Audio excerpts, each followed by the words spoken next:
ओम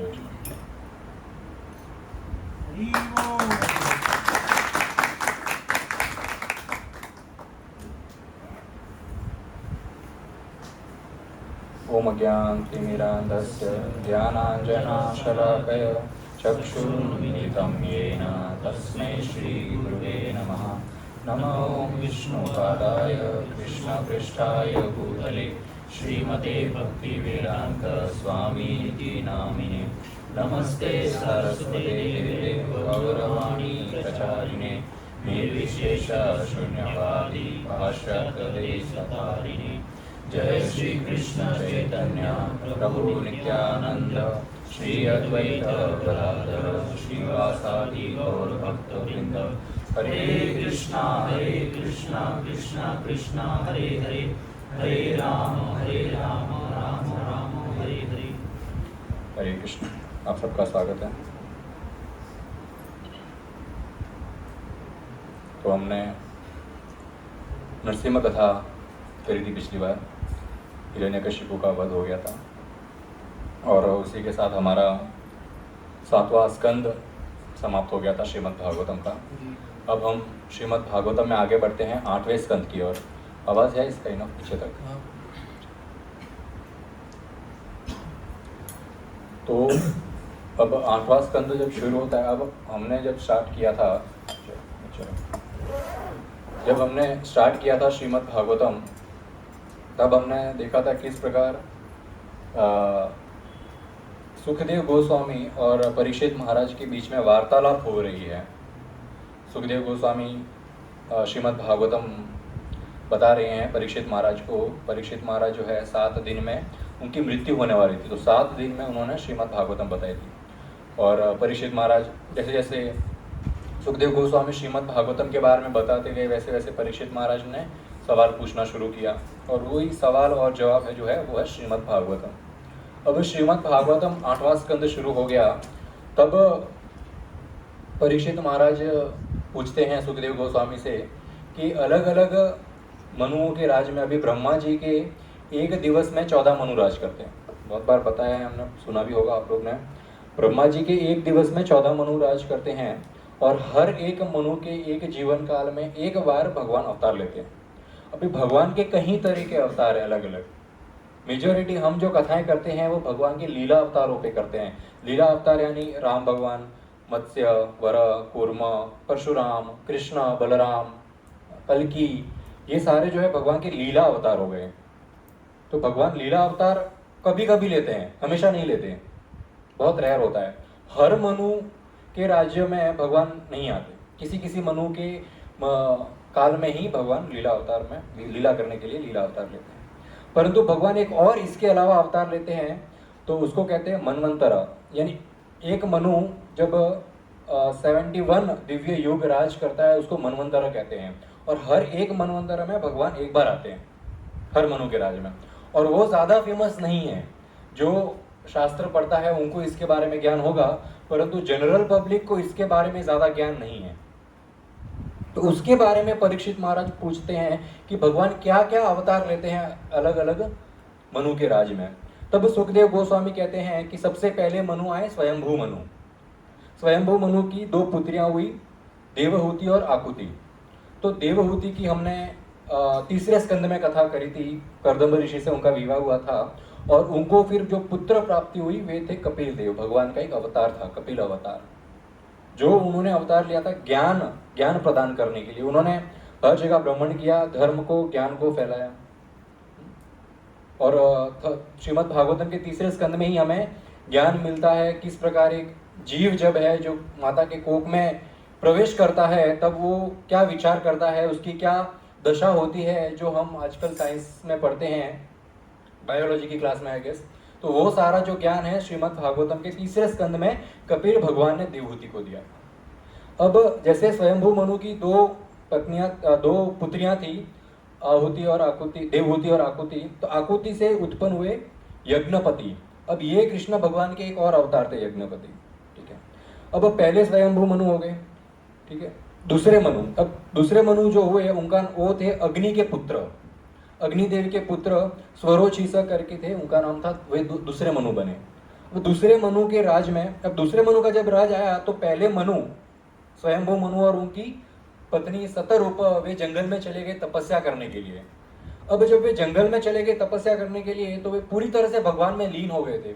हमारे जैसे आजकल की तपस्या नहीं है, हमको हम जब करने बैठते हैं या फिर कथा सुनने बैठते हैं तो 100 डिस्ट्रैक्शंस होते हैं। हाँ, कोई किसी को बुला रहा है तो वहाँ ध्यान चला गया, कोई आपसे बात करने आ गया तो नाम जब रुक गया, कुछ भी हम सेवा करते तो उसमें डिस्टर्बेंस आते हैं।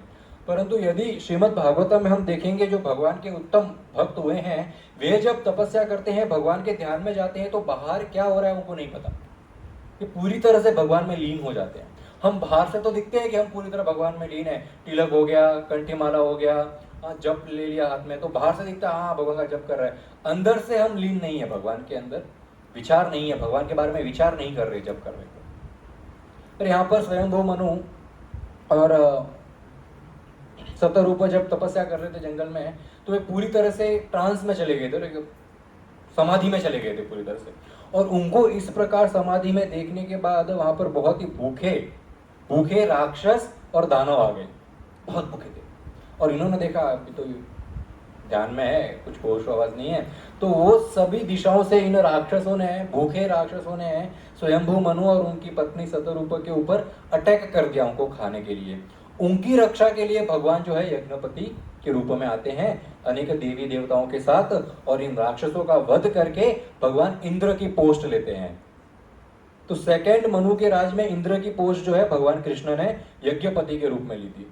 तो Indra is a post, Indra नाम नहीं है। हर एक स्वयंभू के मनु के राज में अलग अलग इंद्र होते हैं।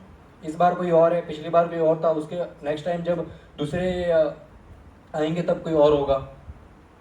तो इंद्र की पोस्ट है, ब्रह्मा जी की पोस्ट है, भगवान शिव की पोस्ट है। तो ये सब अलग अलग पोस्ट है जिसमें अलग अलग जीव जो है वो लेते हैं। अभी शिव के 11 फॉर्म होते हैं जिनको 11 रुद्र कहा गया है, और 11 रुद्र अलग अलग जीव बनते हैं। और जो सदाशिव है वो भगवान के ही गुण अवतार है। भगवान के 3 गुण अवतार है। कृष्ण अनेकों अवतार लेते हैं, उसमें से भगवान के अवतार होते हैं गुण अवतार। गुण, 3 गुणों के बारे में आपको पता होगा, सात्विक, राजसिक और तामसिक। तो भगवान सतोगुण, रजोगुण और तमोगुण 3 अवतार लेते हैं, जिसमें ब्रह्मा, विष्णु और महेश के रूप में भगवान स्वयं कृष्ण ही आते हैं। भौतिक संसार के बेवकूफ लोग झगड़ा करते हैं, विष्णु बड़े, कृष्ण बड़े, शिव बड़े, फिर कौन बड़ा। परंतु शास्त्र पढ़ेंगे तो सामने समझ आएगा भगवान कृष्ण ने 3 अवतार लिए, उनका नाम ब्रह्मा, शिव, विष्णु पड़ा, ऐसे गुण अवतार है। झगड़ने की कोई बात नहीं है। आप किसी को झगड़ते हुए नहीं देखेंगे कि ब्रह्मा बड़े कि कृष्ण बड़े, किसी को इंटरेस्ट ही नहीं है ब्रह्मा जी में। परंतु आप जिससे प्रेम करते हो उसके बारे में यदि सुन लिया कि ये व्यक्ति किसी और से छोटा है तो गुस्सा आ जाता है। भक्तों के समाज में भी ऐसा होता है, जब कोई बता दे मेरे गुरु महान है, आपके गुरु महान नहीं है, तो भक्तों में भी क्लेश हो जाता है, मेरे गुरु को ऐसे कैसे कह दिया। उसी प्रकार जो देवों की पूजा करते हैं, देवियों की पूजा करते हैं, वे भी आपस में झगड़ते रहते हैं, मेरे देव को छोटा कैसे कर दिया, मेरी देवी को छोटा कैसे कर दिया।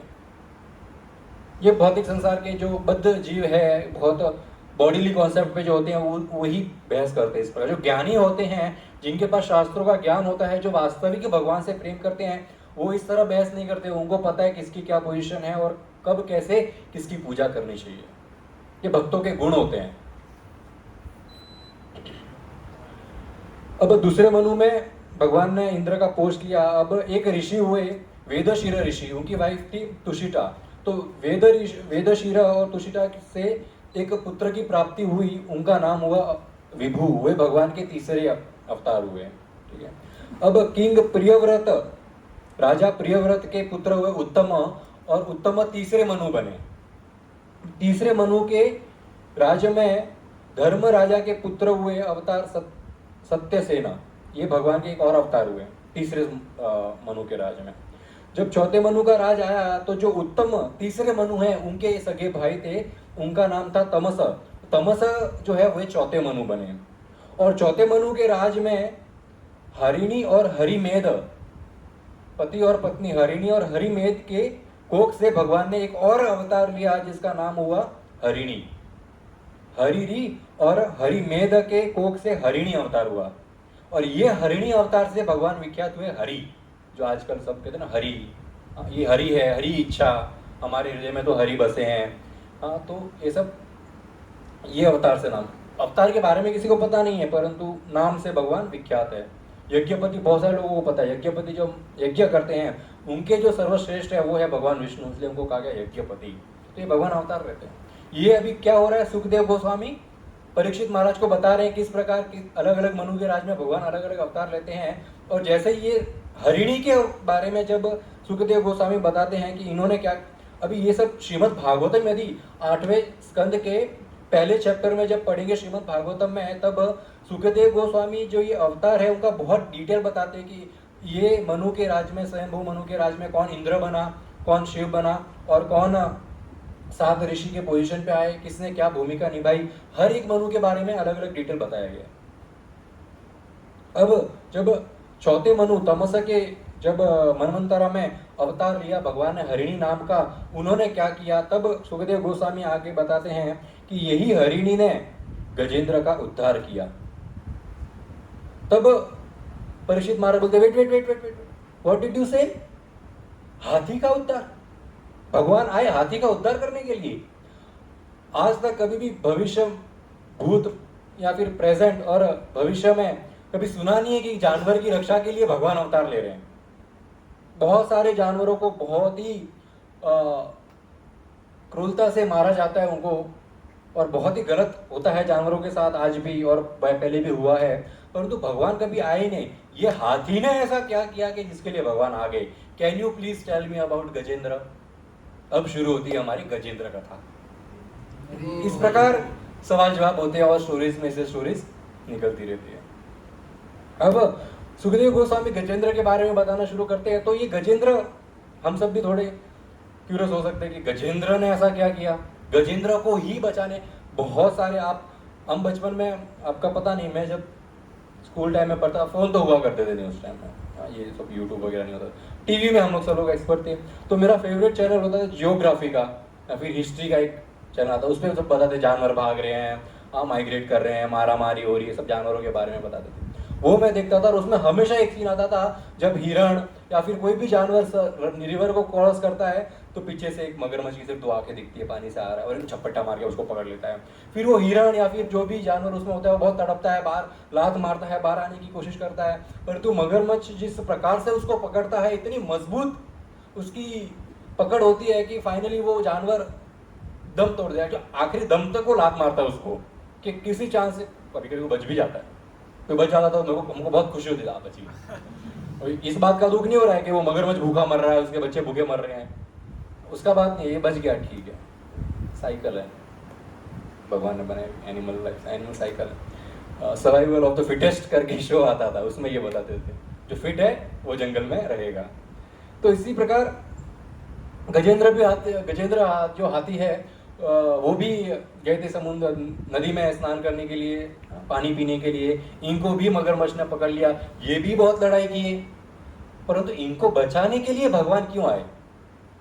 अभी श्रीमद् भागवतम में बहुत अनेक भक्तों की बहुत रोमांचक कथाएं हैं, इतना इंटरेस्टिंग है श्रीमद् भागवतम के। जो व्यक्ति श्रीमद् भागवतम एक बार इसमें भक्तों की कथा सुन ले श्रीमद् भागवतम की, तो एक्चुअली उसको बाकी के सारी जो भौतिक संसार की स्टोरीज है, काल्पनिक स्टोरीज, वो पसंद नहीं आएगी। श्रीमद् भागवतम में अमृतमय उपख्यान कहा गया। अमृतमय उपख्यान यानी बहुत ही nectarean stories of the devotees. Sukhdev Goswami Amritamay Upakhyan यानी तारीफ, ग्लोरीज ऑफ द डिवोटीज, बहुत ही अमृतमय तारीफ है। और एक्चुअली ये भक्तों की कथाएं सुनने से जनरल पब्लिक, हम सब जीवों को पता चलता है भगवान का दास कैसे बना जाता है। Otherwise everybody is trying to become a master, सबको प्रभु बनना है, मास्टर बनना है। हाँ, यदि भक्ति भी कर रहा है तो उसमें भी लोग बोलते हैं मेरे को सर्वश्रेष्ठ बनना है, भगवान के अंदर लीन होना है, भगवान जैसा बनना है।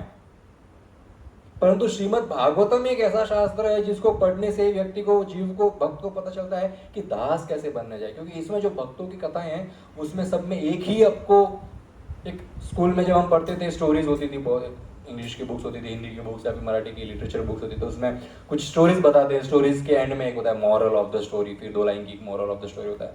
तो हमारे पूरे श्रीमद् भागवतम जो स्टोरी रूप में है, इसका मॉरल ऑफ द स्टोरी क्या है? To become a servant, that's all. कि भगवान का दास किस प्रकार बना जाए, वो हमें श्रीमद् भागवतम सिखाता है। इसलिए श्रीमद् भागवतम हमें सुननी चाहिए, हमेशा रीड करनी चाहिए। तो जिस प्रकार आसमान में पतंग उड़ती है, आप लोग कौन पतंग उड़ाता है? यहाँ पर आर्ट है, प्रैक्टिस है, सब अच्छे से हाथ उड़ाओ, कौन पतंग उड़ाया है और उसको उड़ानी आती है? 50% लोगों को पतंग उड़ानी आती है। तो बहुत प्रैक्टिस और आर्ट है ये, बहुत प्रैक्टिस लगती है क्या पतंग उड़ाने में। मेरे ऐसे नल्ले लोग नहीं उड़ा सकते पतंग, मेरी बस की बात नहीं है। और एक्चुअली टैलेंट है पतंग उड़ाना। तो जिस प्रकार पतंग आसमान में उड़ती है, तो जब दूर से हम देखते हैं तो हमको क्या लगता है कि पतंग इंडिपेंडेंट है, अपने मजे से, वो किसी मांझे से बंधी हुई है या फिर कटी हुई है, मुश्किल है पता लगाना है कि आसमान में पतंग उड़ रही है। तो दूर से लगता है कि पतंग इंडिपेंडेंट है, पर पतंग उड़ रही है। और एक काइट फ्लायर भी है, एक व्यक्ति भी है जो उस पतंग को उड़ा रहा है, और वो पतंग और वो उड़ाने वाले व्यक्ति के बीच में कनेक्शन है, उसको कहते हैं मांझा। तो वो अपने हाथ से जिस प्रकार कंट्रोल करेगा उस प्रकार वो पतंग उड़ेगी। उसी प्रकार वो पतंग जो है वो कृष्ण है, इंडिपेंडेंट है। कृष्ण किसी के अधीन नहीं है, कृष्ण इज इंडिपेंडेंट। कृष्णदास कविराज गोस्वामी चैतन्य चरितामृत में लिखते हैं, अकेला ईश्वर कृष्ण आरा सब भृत्य यारे आय छे नाचाय सेत आय छे करे नृत्य। कि Krishna is independent and however he wants he can make his devotees dance. Not just devotees, everybody, सब कृष्ण के इशारे पे ही नाच रहे हैं, कोई इंडिपेंडेंट नहीं है यहां पर। तो कृष्ण इज इंडिपेंडेंट, स्वतंत्र है। जब चैतन्य महाप्रभु को वृंदावन जाना था, तो चैतन्य महाप्रभु इज राधा कृष्ण, कृष्ण हिमसेल्फ। तो जब वृंदावन जाना था, इनका ही घर वृंदावन, चैतन्य महाप्रभु का, तो सभी भक्तों से इजाजत ले लेते, हाथ जोड़ के, can I go to Vrindavan, can I go to Vrindavan, please bless me, please give me permission. अब कितना कृष्ण इतने महाप्रभु जो नम्र, मतलब जो सर्व स्वतंत्र है, जो भगवान है, जिसको किसी की इजाजत की जरूरत नहीं है, वो सबसे रिक्वेस्ट कर रहे हैं। क्यों? क्योंकि एक नॉर्मल जीव को तो लगता है कि भगवान इंडिपेंडेंट है, भगवान कुछ भी कर सकते हैं, परंतु वो पतंग कृष्ण है और वो काइट फ्लायर भगवान का भक्त है, और वो जो मांझा लगा हुआ है दैट इज हरे कृष्ण महामंत्र की जपमाला है आपकी। वो जितना मजबूती से उस हरे कृष्ण महामंत्र की जपमाला को पकड़ोगे, उतने आपके इशारों पे भगवान नाचेंगे। कभी कभी मांझे को मजबूत करने के लिए पता है वो कांच का जूरा किया जाता है, उसके ऊपर उसको लगाया जाता है, ऐसा होता है ना, सुना है ऐसा, किया नहीं है, तो उससे वो मांझा और मजबूत होता है, जिससे पतंग का टूटने का चांसेस कम हो जाता है। तो उसी प्रकार हमको भी हमारे नाम जप को, हमारे भगवान की जो भक्ति हमारी साधना है, उसको इतना उस मांझे के जैसे मजबूत करना है कि कोई हाल से हमारा कनेक्शन कृष्ण से टूटे ही नहीं।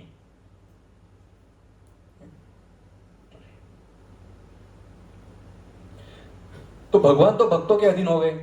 वैसे तो हम सब जीव माया के अधीन हैं, जो माया भगवान की ही शक्ति है, और माया जैसे हमको नचाती है हम वैसे नाचते हैं, परंतु भगवान भक्तों के इशारों पे नाचते हैं। तो ये डिफरेंस है भौतिक संसार के नॉर्मल जीव जो भगवान को सरेंडर नहीं है, और जो भक्त भगवान को सरेंडर्ड है। They don't have to worry. जैसे एक भक्त वृंदावन चले गए, साक्षी गोपाल को बोला मेरे साथ चलो उड़ीसा। साक्षी गोपाल विग्रह है वृंदावन के, बोले आप मेरे साथ चलो, साक्षी देना है वहां पर, मेरे साथ चलो। साक्षी गोपाल बोले दिस इज टू मच, मैं आप मेरे को ऐसे कैसे बोल सकते हो कि यहां से चलो मेरे साथ, मैं विग्रह हूं, मैं चल नहीं सकता हूं। भक्त बोलता है deity can talk deity can walk, अगर बात कर सकते हो तो चल भी सकते हो। भगवान को चलना पड़ा, भक्त से कौन आर्ग्यू करेगा? भक्त तो किसी को भी जीतने नहीं दे सकते आर्ग्यू में, इतना ज्ञान है भक्तों के पास। और वही भक्त जब भगवान से बहस करने को आए, भक्त मायावादी से या भौतिक संसार के व्यक्ति से जब उसको एक्सप्लेन करना चाहे, और उसमें जब बहस होती है या फिर वाद विवाद होता है, तो वो ज्ञान के माध्यम से सामने वाले को पराजित कर देता है। और वही भक्त जब कृष्ण से वाद विवाद करे तो प्रेम से भगवान को पराजित कर देता है। ज्ञान तो भगवान के सामने तो नहीं चलना है ज्ञान, क्योंकि वही तो ज्ञान की सोर्स है। तो प्रेम चल सकता है, भगवान प्रेम से भगवान हार गए, साक्षी गोपाल चले गए उनके पीछे पीछे, बोले चलो, और बोल रहे हो तो चलो। तो वो भगवान कृष्ण और वो गजेंद्र जो है, गजेंद्र हाथी, वो एक ऐसा काइट फ्लायर है, और उन्होंने इस प्रकार पुकार लगाई भगवान को, इस प्रकार पुकार लगाई कि भगवान को आना ही पड़ा, अवतार लेना ही पड़ा हरिणी के रूप में।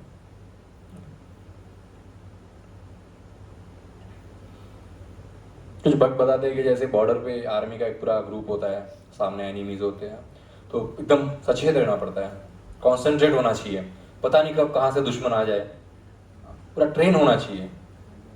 तो उसी प्रकार भक्त जो है वो श्रील प्रभुपाद और चैतन्य महाप्रभु के आर्मी के सोल्जर्स है, एकदम कॉन्सेंट्रेट रहना चाहिए, कब माया कहां से आ जाए, किस रूप में आ जाए। अब हम अगर माया की बात कर रहे हैं तो ऐसा नहीं है कि कोई देवी आने वाली है, ये माया है, चलो दूर रहो इससे, जाओ आप साइड से, इग्नोर कर दिया। That's not how maya works. Maya किसी भी रूप में आ सकती है, आपके मन के रूप में भी माया आपको चीट कर सकती है। कभी फ्रेंड के रूप में आएगी, बोले गोली मार कथा को, घूमने जाते हैं, गोली मार नाम जप को, ये करते हैं। भक्ति के रास्ते से जो चीज आपको भटकाए, that is maya, and you have to ignore it. उसको टालना है, जो भक्ति में आपको बाधा पहुंचाए।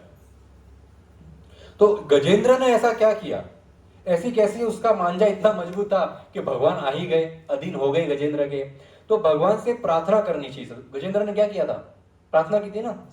हम आगे और कथा में पढ़ेंगे गजेंद्र की पूरी स्टोरी डिटेल में हम करेंगे। तो गजेंद्र हाथी ने कैसी प्रार्थना की थी कि भगवान को आना चाहिए। यदि हम भी चाहते हैं कि भगवान आए, गजेंद्र, बता दूं, गजेंद्र और वो मगर का जो युद्ध था वो 10,000 साल तक चला था पानी के अंदर। 10,000 साल चला था, और उस 10,000 साल में बहुत हाथापाई भी हुई। फाइनली गजेंद्र ने सरेंडर किया। वो स्टोरी हम और डिटेल में करेंगे आगे। प्रार्थना करने के 5 तरीके होते हैं।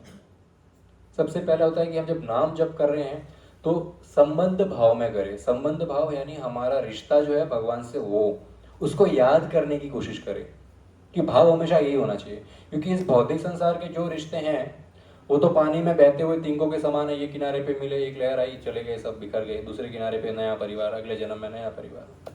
हम सब कोई पत्तों के जैसे हैं, काल के रूप, काल के प्रभाव से मिलते हैं, और वही काल की लहर आती है, बिखर जाते हैं सब यहाँ वहाँ। तो जो रिश्ते हैं वो तो टेम्पररी है भौतिक संसार में। कितना भी करीबी रिश्ता होना, तो आपकी वाइफ, आपके बच्चे, आपका भाई, आपका बहन, आपके माता पिता, दादा दादी, फ्रेंड्स, टीचर वगैरह, सब टेम्पररी रिश्ते भौतिक संसार के। एकमात्र यदि सच्चा रिश्ता है तो वो है भगवान कृष्ण से। क्योंकि जब तक आप इस शरीर में हो, भौतिक संसार में हो, तब तक आप अपने रिलेटिव्स, अपने परिवार से अटैच्ड हो। जब मर जाते हो, उसके बाद नया जन्म लेते हो, नए घर में आपके कुछ रिश्तेदार बनते हैं, तो मरने और जन्म लेने के जो बीच का पीरियड होता है, that time Krishna is with you, that's all, nobody else. ऐसे भाव में आपको प्रार्थना करनी चाहिए, हे कृष्ण, जब मेरी देखभाल के लिए कोई नहीं होता है, मृत्यु के पश्चात और जन्म के पहले, उस समय आप मेरी देखभाल करते हो। जीवित अवस्था में तो कोई भी आपकी देखभाल कर ले, नॉट अ बिग डील। गरीब को भी खाना मिल जाता है रोड पे, अमीर महल में बैठा है उसको भी खाना मिल जाता है, उसको भी खा के, अमीर जो महल में बैठा है उसके पर्सनल कुक होंगे, उसको बना के खिला देंगे, और वही जूठा बचा हुआ गरीब को भी मिल जाता है बाहर। तो जब तक इस देह में हो, लोगों के ऊपर डिपेंड कर रहे हो, तब तक तो आपका देखभाल भौतिक संसार के लोग कर लेंगे। परंतु मृत्यु के पश्चात आपकी माँ भी आपकी सहायता नहीं कर सकते, आपके पिता भी आपकी सहायता नहीं कर सकते, या फिर कोई बॉडीगार्ड, अपने आप एक प्रभु आते हैं, ही इज अ बॉडीगार्ड, वो कुछ बहुत धनी व्यक्ति के बाउंसर बोलते हैं उनको। तो वो बाउंसर भी यदि आपने 4-5 रखे हुए तो भी मृत्यु के पश्चात वो आपकी सहायता नहीं कर सकते। ना धन, ना तन, कोई भी चीज आपकी सहायता नहीं कर सकती। वो समय सिर्फ कृष्ण आपके एकमात्र रिश्तेदार बचते हैं पूरे ब्रह्मांड में, और वही कृष्ण को हमें प्रार्थना करते हैं जब करते टाइम। ये रिश्ता है हमारा भगवान से, ये संबंध है जो हम यहाँ पर आकर भूल जाते हैं। जैसे कपिल देव देवहूति को 3रे स्कंद में ज्ञान देते हैं, तब वो बताते हैं कि किस प्रकार एक कोक में शिशु होता है, वो इस प्रकार होता है। यदि आपने कभी फोटो देखा है तो शिशु इस प्रकार कोक में बैठता है। ये प्रार्थना की अवस्था है, पूरी तरह से सरेंडर होके, हाथ जोड़ के गर्भ में वो शिशु जब 9 महीने का हो जाता है तब वो प्रार्थना करता है भगवान से, ही भगवान क्षमा करना, मैं आपको भूल गया था, परंतु अभी इतनी पीड़ा में हूं, और अभी ऐसी अवस्था है कि अभी तो भौतिक संसार में जन्म लिया नहीं है अभी तक, कोक में है अभी तक। तब वो प्रार्थना करता है कि इस बार प्रॉमिस पक्का, बस इससे अनकंफर्टेबल जो पोजीशन है मेरी, इससे बाहर निकालो, मुझे दुखों से बाहर निकालो, और मैं बाहर आके जरूर प्रार्थना करूंगा। अभी आपको बाहर सब अच्छा लग रहा है, माता भी बहुत खुश दिख रही है, बच्चा होने वाला है, घर वाले भी सब खुश है, एवरीबॉडी इज वेरी हैप्पी, परंतु अंदर जो शिशु है उसको अंदर बहुत पीड़ा हो रही है। माता जिस प्रकार का, यदि कुछ भी तीखा खा रही है तो मिर्ची जाके उस स्किन पे लगती है। स्किन कितनी सेंसिटिव होती है छोटे बच्चे की, अंदर कीटाणु होते हैं, वॉर्म्स होते हैं पेट के अंदर, वो बच्चे को उसके अंदर काटते हैं उसको बारंबार। यदि आपने नवजात शिशु देखा है तब उसके शरीर पे पिंक पिंक दाग होते हैं, जब वो बाहर आता है तो सब काटने के निशान होते हैं, मिर्ची के निशान होते हैं, अंदर अनकंफर्टेबल, उसको चोट लगती है, उसके निशान होते हैं कोक के। वो अंदर पार्टी नहीं मना रहा, पार्टी सिर्फ बाहर होती है। क्या बोलते हैं उसको, कौन सी सेरेमनी होती है, बेबी शावर, तो बेबी शावर सेरेमनी होती है, वो बाहर होती है, अंदर उसकी कोई शावर नहीं है, अंदर बहुत पीड़ा में वो व्यक्ति, वो जीव बहुत पीड़ा में। उस समय भगवान उसकी सहायता करते हैं। और बाहर आकर फिर से भगवान को भूल जाता है वो व्यक्ति, वो जीव। तो ये भाव में अपना संबंध भगवान से याद करके हमें भगवान से प्रार्थना करनी है, और ये प्रार्थना करनी है, हे भगवान मैं भूल गया था, आज मेरी आयु 18 साल है, आज 17 साल है, 17 साल तक मैं आपका और मेरा संबंध भूल गया था, अब श्रीमद् भागवतम गुरुजनों की कृपा से याद आ गया, अब प्रार्थना करनी है फिर से, जिस प्रकार कोक में हमने भगवान से प्रार्थना कर रही थी वही प्रार्थना फिर से वही झोली उठाकर करने की, हे भगवान अभी कृपा करो, अपना सेवा का मौका दो, और कैसी सेवा दो, वैसी सेवा जो आप मुझसे करवाना चाहते, वो सेवा नहीं जो मैं करना चाहता हूं, दैट इज ट्रू। क्योंकि जैसे मैं सब भक्त कहते हैं कि प्रसाद बांटना भी सेवा है, प्रसाद खाना भी सेवा है, तो कोई बोले मैं प्रसाद खाने की ही सेवा करूंगा और कोई सेवा नहीं करूंगा, तो ऐसी सेवा जो आपको पसंद है दैट इज नॉट इंपॉर्टेंट, जो सेवा भगवान करवाना चाहते हैं दैट इज इंपॉर्टेंट। बोलेंगे प्रभु जी क्या भगवान आते हैं सेवा देने के लिए? जो श्री भगवत गीता में कृष्ण बताते हैं कि आपका एक अलॉटेड टाइम है कर्म करने का, एक पर्टिकुलर टाइम दिया है भगवान ने, ये टाइम में आप काम करोगे, बाकी टाइम में भक्ति करोगे। तो क्या भगवान आते हैं कि हाँ तेरा टाइम है? नहीं। वो टाइम कौन डिसाइड करता है?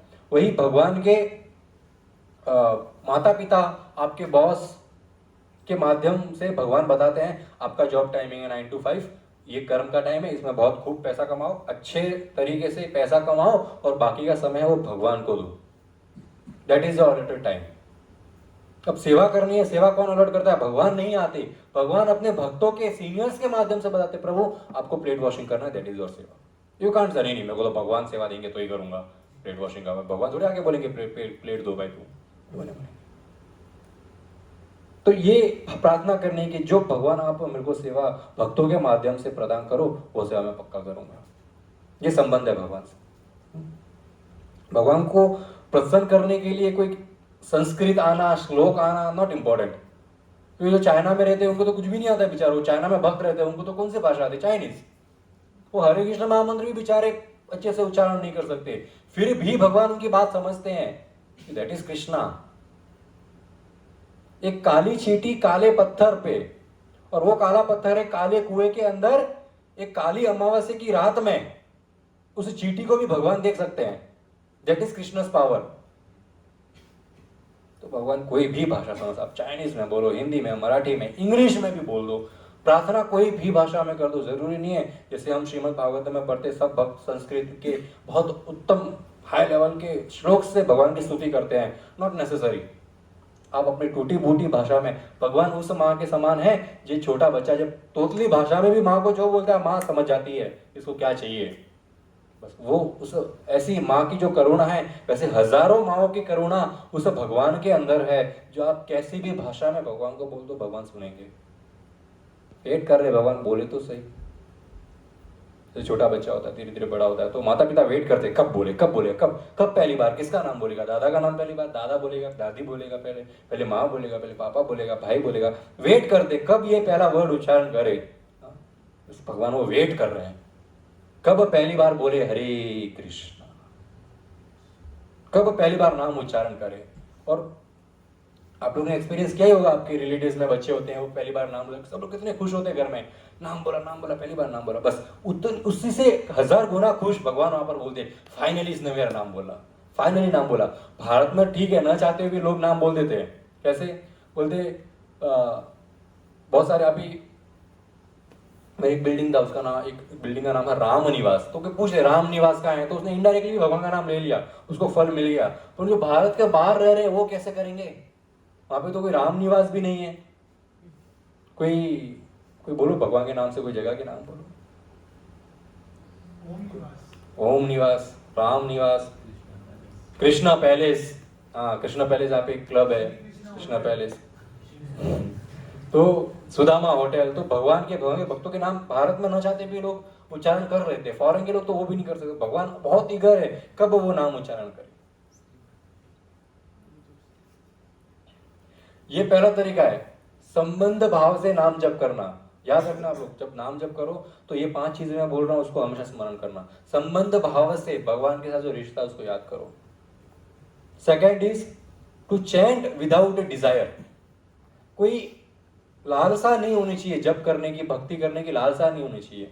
निरपेक्ष, भगवान कृष्ण कहते कि जो मेरा नाम निरपेक्ष भाव से उच्चारण करता है। निरपेक्ष यानी कोई अपेक्षा नहीं रखता है, नाम जप करूंगा तो मेरे को मेरे दुखों से मुक्ति मिलेगी, नाम जप करूंगा तो मेरे को मुक्ति मिलेगी, नाम जप करूंगा मेरे को धाम मिलेगा, नाम जप करूंगा मेरे को नाम मिलेगा, नाम जप करूंगा फेम मिलेगा। लोग बोलेंगे क्या भक्ति कर रहा है। तो ये जो इच्छाएं हैं, नाम जप करूंगा मेरे पाप मिट जाएंगे, तो ये सब अपेक्षाएं हैं नाम जप करने की। परंतु भगवान कृष्ण कहते जो निरपेक्ष, बिना किसी अपेक्षा के मेरा नाम जप करता है, वैसे भक्तों के पीछे मैं डोलता हूं और उनके चरणों की रज लेके मैं मेरे सर पे धारण करता हूं। दैट इज कृष्ण बोल रहे हैं। विदाउट एनी सेल्फलेस सर्विस इसको कहते हैं, कोई इच्छा नहीं है। प्लेट वॉशिंग करेंगे, बाद में एक प्लेट का 50 रुपये मिलेगा। अगर कल मैं अनाउंस कर दूं ब्रह्मोत्सव एक प्लेट वॉश करने का 50 रुपये मिलेगा, इतनी भीड़ लगेगी सबकी, और मैं सबसे ज्यादा प्लेट मैं धोऊंगा। अरे प्रभु जी हटो, सेल्फलेस सर्विस कर रहा हूं। सेल्फलेस सर्विस नहीं है वो, सेल्फ मनी अर्निंग सर्विस है वो।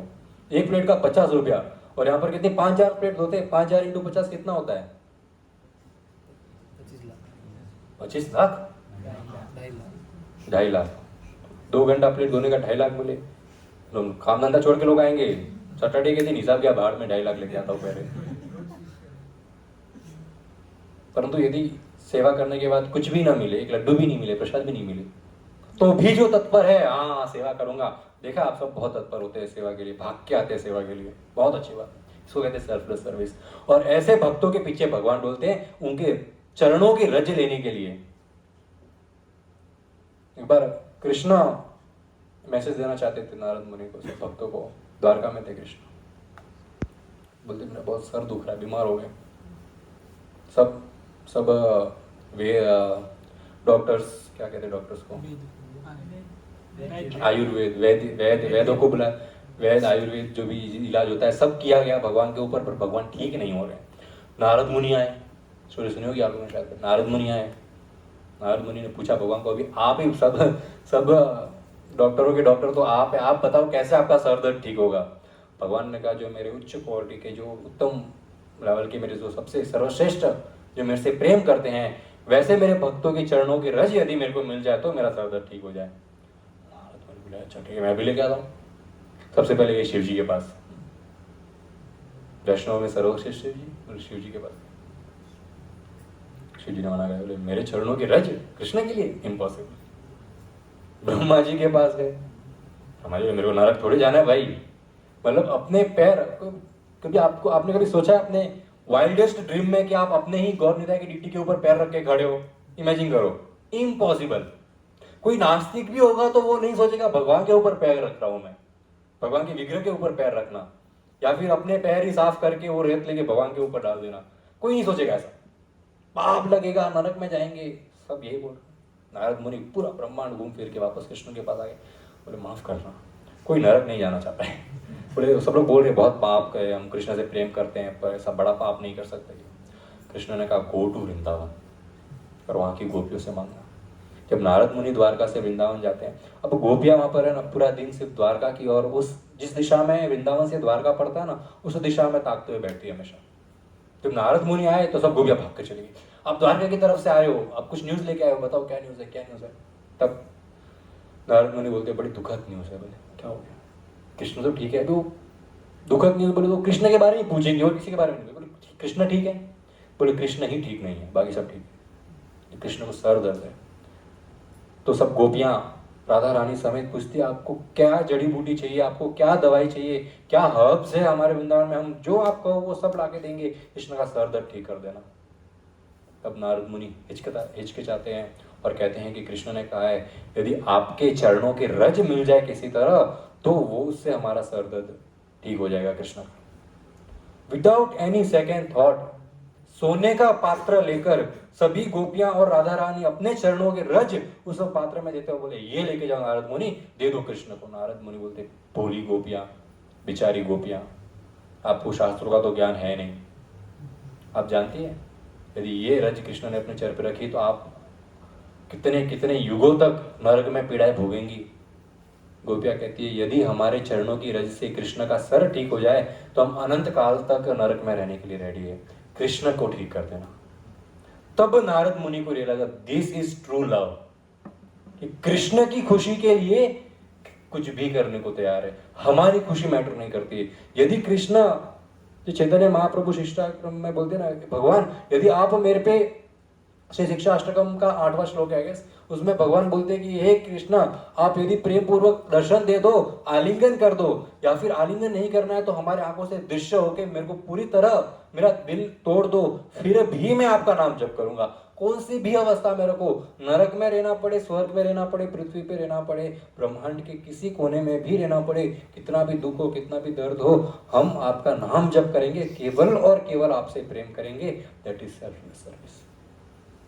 ये सेकंड भाव है नाम जप करते हुए कि हे भगवान, जो करेंगे केवल आपके लिए करेंगे। हम बहुत भौतिक संसार के जीव वैसे आलतू फालतू बहाने देते हैं नाम जप न करने का। नाम जप न करने के हजारों बहाने भौतिक संसार में हो सकते हैं, नाम जप करने का एक ही बहाना है, वो है भगवान से प्रेम। और प्रैक्टिकली देखा जाए तो it is very easy to chant. 2 round तो कोई भी कर सकता है, कितना भी बिजी क्यों ना हो। 2 माला जप तो कोई भी कर सकता है, 16 तो फिर भी मिनिमम है।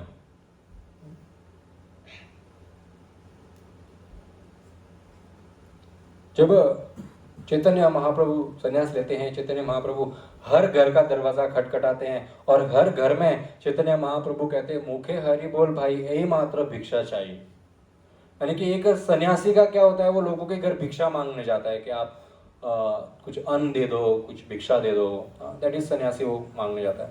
परंतु चैतन्य महाप्रभु सन्यासी जब सन्यास आश्रम ग्रहण किए और जब लोगों के घर पे गए,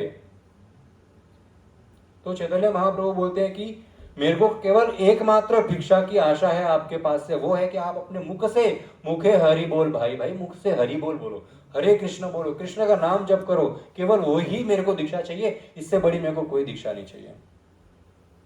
और जिस प्रकार आज से 500 वर्ष पहले चैतन्य महाप्रभु हर घर में जाकर भिक्षा और दीक्षा के नाम पर केवल हरि बोल मांग रहे थे, आज भी भक्तों की कृपा से हम सबके घर पे गौरनीता है, हम सबके घर पे गौरनीता। आपको क्या लगता है, हम 10-10 हजार के, 15-15 हजार के ड्रेस पहनाएंगे, भगवान खुश हो जाएंगे? हम 56 भोग लगाएंगे, भगवान खुश हो जाएंगे? एसी वाला कमरा लगा देंगे भगवान के लिए, भगवान खुश हो जाएंगे? चैतन्य महाप्रभु कहते हैं कि मेरी ये सब पाने की इच्छा नहीं है, मेरी तो खाली एक ही इच्छा है, हरि बोल, हरे कृष्ण बोलो, कृष्ण का नाम उच्चारण करो।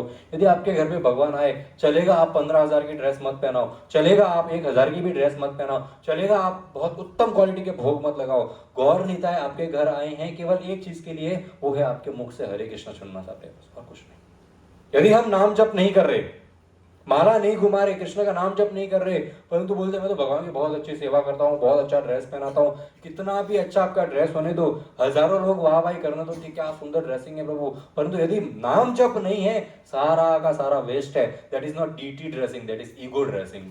अपने घमंड का श्रृंगार कर रहे हो केवल, मेरा घमंड कितना सुंदर, मेरा घमंड के ऊपर 15,000 का ड्रेस पहनाया मैंने, घमंड का श्रृंगार। भगवान श्रृंगार एक्सेप्ट कर ही नहीं रहे, आप हरे कृष्ण नहीं बोल रहे हो, तो फिर क्या? आप नाम जप करो, उसके बाद भगवान के लिए सोने का सिंहासन लाके बिठा दो, तो भगवान तो खुश है। नाम जप पहले है, बाकी सारा बाद में। उसके अलावा चल रहा है भजन, पता नहीं कभी भगवान कृपा करेंगे तो होगी नाम जप। मुखे हरि बोल भाई, मुख से हरे कृष्ण का नाम जप करो। नाम जप केवल और केवल भगवान की प्रसन्नता के लिए होना चाहिए। हम हरे बोलते हैं, यानी कि श्रीमती राधानी हरे कृष्ण कृष्ण कृष्ण हरे हरे, हरे राम राम राम हरे हरे। हम बारंबार हरे हरे कहते हैं, यानी हिलादिनी शक्ति भगवान कृष्ण की जो है राधा रानी, बारंबार राधा रानी का नाम जप करते कृष्ण बहुत प्रसन्न होते हैं। बारंबार कृष्ण और राधा रमण, राम राम यानी राम गोविंद, रमण्य कृष्ण का दूसरा नाम है राम। वो जब कृष्ण राम नाम जप करते हैं तो राधा रानी को बड़ी प्रसन्नता होती है। राधा नाम से कृष्ण खुश, कृष्ण नाम से राधा रानी खुश, और उन दोनों की खुशी के लिए ही एकमात्र हम नाम जप करते हैं। हमारे पाप मिटना, हमारा भला होना, हमारा मुक्ति मिलना, ये सब तो क्या साइड बेनिफिट्स है नाम जप के, ये तो साइड में है। सबसे नाम जप से कुछ नहीं मिलता, सब कुछ टॉप लेवल पे नाम जप है। नाम जप के ऊपर कुछ है ही नहीं मिलने के लिए। कोई अंबानी के पास जाए, अंबानी को बोले कि मेरे को सबसे बड़ा कोई गिफ्ट दे दो, यदि फॉर एन एग्जांपल अगर अंबानी की नेटवर्थ है 100 करोड़ रुपीस, तो 100 करोड़ के ऊपर वो आपको कुछ दे ही नहीं सकता, कुछ है ही नहीं उसके पास 100 करोड़ के ऊपर। बस नाम जप सर्वश्रेष्ठ है, नाम जप के ऊपर कुछ है ही नहीं भगवान के पास देने के लिए, क्या देंगे?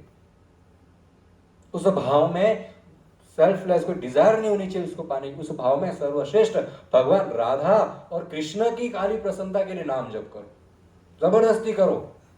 वो प्रसन्न हो गए तो life is successful. Otherwise human birth है, बहुत मुश्किल से मिला है, वेस्ट कर रहे हैं। 2 पॉइंट हो गए। तीसरा पॉइंट, अपनी साधना को छुपा के रखो। कि जो भी आपकी साधना है उसको हमेशा, कहते हैं ना, कुछ काम शुरू करो उससे पहले लोगों को बता देता हो तो काम होता ही नहीं, कि लोगों की नजर लग जाती है, कहते हैं। तो यहाँ पर भगवान की भक्ति है, साधना है, इसके ऊपर नजर तो नहीं लगती, परंतु हमारा घमंड ही हमारी भक्ति को तहस नहस कर देता है।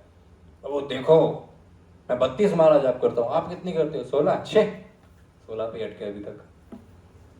मैं 32 करता हूँ, मैं 64, आज मैंने इतनी माला करी, देखो मैं कितना सारा ज्ञान लेके बैठा हूं, मैंने हजारों बुक रीड कर दी, दिन रात सिर्फ बुक रीड करता हूं और कुछ नहीं करता हूं, देखो मंदिर में कितनी सेवा करता हूं, दिन रात सेवा करता हूं मंदिर में। तो जो भी आपकी साधना है, जब हम लोगों को बताते फिरते हैं ना, तो धीरे धीरे इसका सत्यानाश हो जाता है, इस आपकी साधना का। कपूर की गोलियां दे कपड़ों में हम रखते हैं, इंग्लिश में क्या कहते हैं उसको? Naphthalene balls. उसको यदि ओपन रखा जाए तो वो गायब हो जाती है थोड़े दिनों में, और यदि छुपा के रखा जाए कपड़ों के अंदर तो लंबे समय तक चलती है। तो भक्ति वैसी है, जब लोगों के सामने मैं ये कर रहा हूँ, मैं वो कर रहा हूँ, भक्ति में मैं ऐसा कर रहा हूँ, धीरे धीरे वो खत्म हो जाती है, बचते ही नहीं, कुछ दिखाने के लिए बचता ही नहीं है, सिर्फ दिखावा ही रह जाता है फिर। पर जितना हृदय में छुपा के रखेंगे भगवान उसको और उतना बाहर लाएंगे। एक मौनी बाबा करके गोवर्धन की तलहटी पर रहते हैं भक्त, वो सुबह 10 बजे उठते हैं, गोवर्धन पे रहते हैं, बहुत भक्त है, बहुत भगवान के, वो सुबह 10 बजे उठते हैं। लोग बोलते हैं क्या पागल आदमी 10 बजे उठता है वो। परंतु फिर लोगों को उनकी महानता का पता चला कि वो बाबा शाम को 6 बजे परिक्रमा करना शुरू करते हैं, शाम को 6 के 4 बजे, 6 बजे वो एवरी नाइट 3 परिक्रमा गोवर्धन की लगाते हैं। एक परिक्रमा को 4 घंटा नॉन स्टॉप करी जाए तो वो नॉन स्टॉप 12 घंटा 3 परिक्रमा करते हैं, शाम को 6 से सुबह 6 बजे तक, और सुबह 6 बजे आके सो जाते हैं और 10 बजे उठते हैं। और यदि कोई लोग बोले तो बोले मेरे पास भक्ति नहीं है, मैं तो 10 बजे उठता हूँ, क्या भक्ति करूंगा, भक्त आप है। इस प्रकार अपनी भक्ति छुपा के रखते हैं और लोग बोलते हैं ये पागल है 10 बजे उठता है। परंतु भगवान ऐसे कृपालु है कि भक्त को फेमस करके ही रहेंगे। यदि भक्त खुद को फेमस नहीं कर रहा तो भगवान उसको फेमस करेंगे, भक्त खुद को फेमस करेगा भगवान उसको ही फेमस कर देंगे, फिर किसी काम करेंगे। यदि फिर अगर बद्ध जीव है, इच्छा होती है नाम की, फेम की इच्छा होती है, क्या करें, तो इच्छा को अंदर दबा के रखो, लोगों को बताने की जरूरत नहीं है आप कितने महान हो, भगवान अपने आप महानता बाहर निकाल देते हैं उनकी। आज सबको पता है वो इतने महान बाबा है, एक टाइम पे किसी को पता नहीं था, लोग पता उठाते थे, पर भगवान अपने भक्ति ग्लोरीज बाहर निकाल के रहते हैं। भगवान अपने भक्त को यूज करते हैं एज एन एग्जाम्पल कि किस प्रकार भक्ति करनी चाहिए।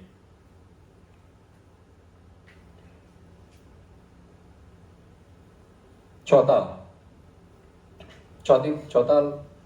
भगवान को नाम जब करें तो भगवान का स्मरण बहुत डिफिकल्ट है ना, मन यहाँ वहां भाग जाता है।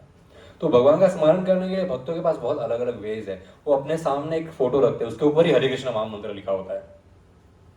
वो हरे कृष्ण महामंत्र रीड करते हैं, जैसे माला कर रहे ना, तो लिखा है हरे कृष्ण कृष्ण कृष्ण हरे हरे, हरे राम राम राम हरे हरे, हरे कृष्ण। तो पता है रीडिंग करते तो माइंड कहीं नहीं जाता है।